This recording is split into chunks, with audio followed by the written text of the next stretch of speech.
am on a whole nother level. Girl, he only fucked you over cause you let him. Girl, I guess he didn't know any better. Girl, that man didn't show any ever. Do all I can just to show you you're special. Certain it's your love that holds me together. Lately you say he been killing the vibe.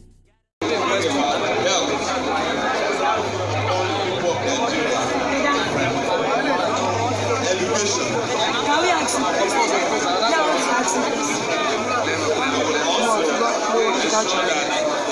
I got you. Is practice. Hello guys. And the dignity of Nigerians, the people of Nigeria, is restored in a way that you have seen before, and definitely differently. And when we defeat them, when they have never been defeated before, they are doing something different. That's what this is all about. And you can see young people here from all over the country. As we are standing here, there are people from all walks of life. In fact, we are hearing for the first time today that other Africans are joining our political party, even though it's a political party that is based in Nigeria.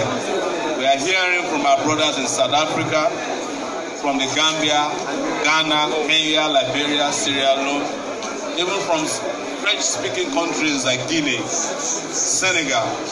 We are hearing from the people of Cameroon who are also under some form or other forms of oppression, are belabored by a 90-something-year-old man who is holding the country to ransom. And I heard his fake election is also happening today.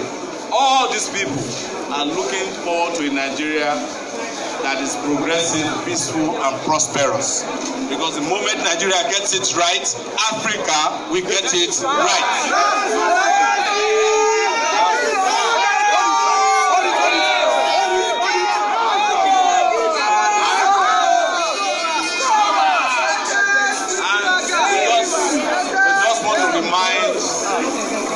Those ones that are gathering in Port Harcourt ahead.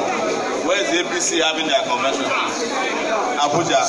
Nobody even know where the APC is having their convention. Is it okay now? Is it okay?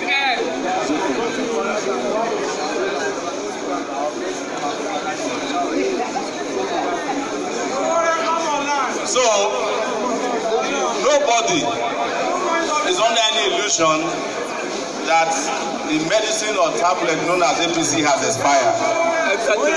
Nobody here is under any illusion that that behemoth of a party known as the PDP has also self-destructed.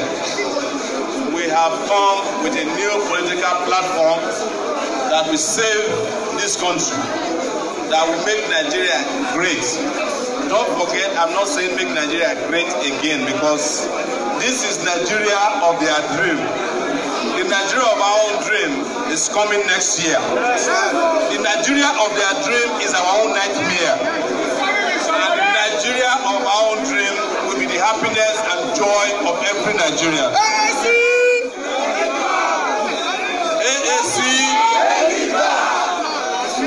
you have to congratulate yourselves for taking the bold step, for stepping out of the shadows to say that this country is your country, and that you are tired of being a slave in your own country, that you are tired of being driven around without any form of support and help, that you are tired of being celebrated for running away out of Nigeria instead of flourishing inside of Nigeria, that you are tired of going into indentured servitude in Europe and America and Asia. We want to convert Nigeria to a place of peace, a place that is habitable, and a place of justice, a place where everybody will feel belonged, and not a place where the only way you can ensure the unity of Nigeria is to introduce Operation Python dance. The only way you can unite Nigeria is to ask crocodiles to go and dance in a part of Nigeria. We want a a Nigeria where the only operation is Operation Justice, Operation Economic Justice, Operation Cultural Justice, Operation Social Justice, and Operation Egalitarian Society. The only operations we want to be seeing are Operation Construction of Roads, Operation Free Education, Operation Free Health Care, right? Operation Employment, not Operation End Power, because End Power is the welfare program for the children of the poor. Money market. People don't give their children Empower.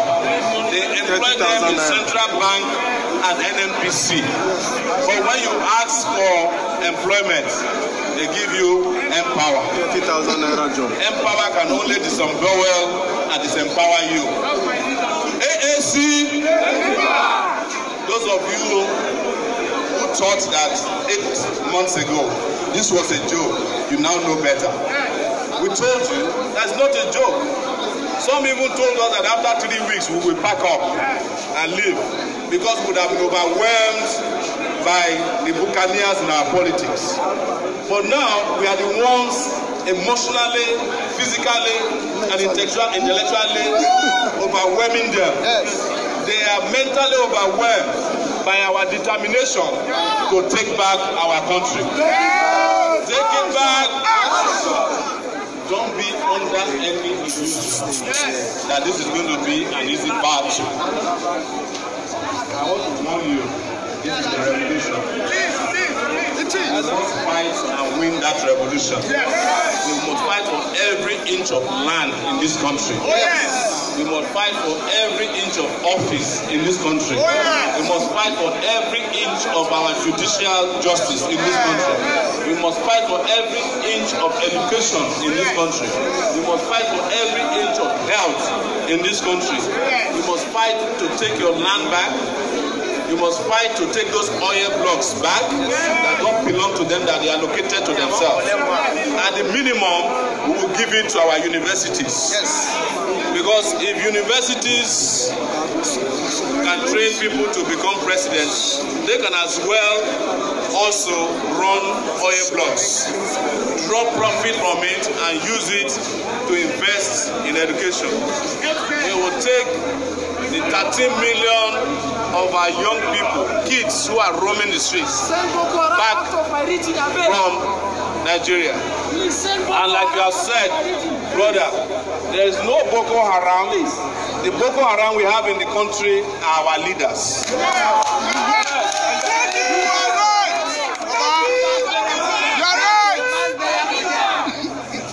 Boko Haram is only acting the script of our governors. Because Boko Haram is as opposed to education as our governors are opposed to education.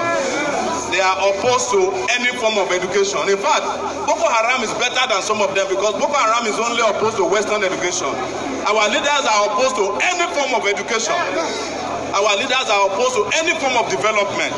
So they are Boko Haram times 2 raised to power 100 or infinity. So while you are worried about Boko Haram, I tell you, Boko Haram is a law enforcement problem. The moment you have the right police, the right army, Boko Haram will be wiped out in a matter of weeks. The same thing will happen to herdsmen. Herdsmen are also a product of our leaders. One thing you will find out that is surprising to us when we travel around the country, the herdsmen are actually leading cows that belong to governors. They are leading cows that belong to traditional rulers, army generals. So when you see a herdsman with 400 cows, he doesn't even have one of it. They belong to the rich and powerful in this country. And they are the same people supplying them weapons to kill farmers. And they are the ones, when they get arrested, who go and bail them out of police stations. They are the ones who go and bribe judges not to try them for the crimes that they have committed. Let me tell you, ladies and gentlemen, brothers and sisters, this country is a crime scene. Did you just hear what I said? This country is a crime scene. You need a president that is a forensic analysts. One, to come and identify all the criminals, arrest them and prosecute them, and the fourth thing is to send them to where they belong.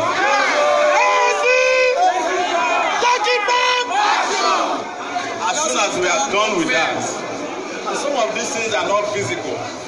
Some of these things are things that we do with technology, because we are moving from an analog era into a digital future, and you cannot do that when you have people with analog brains. There is nobody today in Nigeria whose brain is more analog than Baba Buhari. There's nobody today whose brain is more analog than all the cabinet ministers that they have. So many of them actually have no certificates, as we are now finding out.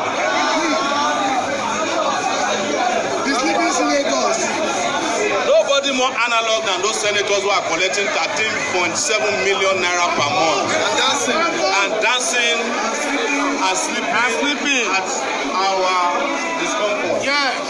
We are sending all of them packing. What came to happen, what has happened today, is not just my candidacy, which is now official. And we are going to campaign like we have never campaigned before. What has happened today is also a presentation of other candidates who are going to become senators, Federal House of Representatives, House of Assembly, governors of our states, local government chairmen and councillors. And I ask you, wherever you might find yourself, occupy until we are free. What did I say? Occupy until we are free. So if it's a councillorship you can do, go and do it. Yes. Don't be afraid. As Femi Falana told us today, anywhere they are spending money, we are spending our new currency. It is called ideas. And it is ideas that brought me in front of you today. Though you might have seen policemen around us, I don't have an ADC. They are maintaining law and order in Nigeria. Though you may have been hearing that they are distributing dollars in Port Harcourt, I don't have a dime in my pocket to give anybody. In fact, so many of you have been giving money to me to do this. You are contributing money to our Zenith Bank account, and our brothers, even locally, are contributing money to our GoFundMe account. And I will be honest with you today. There's something divine about what is happening to us. And I'm not speaking religiously, but I know that there's something natural about what is happening to us. Yesterday, on GoFundMe, we reached exactly $80,000.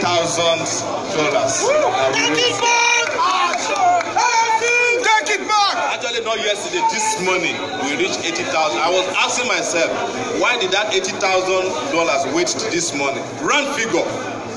Wow. And it was because when I was a student union president, student union contestant at the University of Lagos. Yes. And I contested for the presidency of the student union. I won the election with 888 votes. What are we going to win this election with? 80,888,000 votes. Take it back! Action! 80 million. I actually heard that NEC has 82 million. So we'll give the 2 million to be shared between the PDP and APC candidates. Take it back! Action! Take it back! Action! I want you to do our real sign, because it has multiplicity of meanings. Take it back! Action! Take it back! Action! Take it back! Action! I've been told that we are going to be having rallies around the country. Wherever you may come from, we have to do a competition. Whose rally is biggest? The era of Big Brother Nigeria is over. Yes. It's Big Brother common sense that we do now. Instead of 60 billion people watching Bring Brother Nigeria and contributing to them. We need our rallies to have more Nigerians that watch Big Brother Nigeria, because Nigeria has to become the Big Brother of Africa next year. Take it back! Take it back! Action! You know, I cannot live here without humbly thanking all of you. If I could prostrate, I would never do it in front of a traditional ruler. I would prostrate to you, the people of Nigeria. Because you have endured, suffered, you have been humiliated, and you have not given up. But what I can tell you is that help has arrived, and the future is here. Let me thank our state coordinators who brought themselves and their members from across the country to this convention. Some of them from Nasarawa, I heard, had an accident, went into an hospital. They got stitches on their head and came here to be with us. One of them is still hospitalized, but he will live to see the promised land. We have people who have come across the world, our brothers and sisters in the diaspora, bought expensive tickets to come and be with us today. They braved our customs, immigration and police, who are always demanding for bribe at the airport, to come and be with us. They have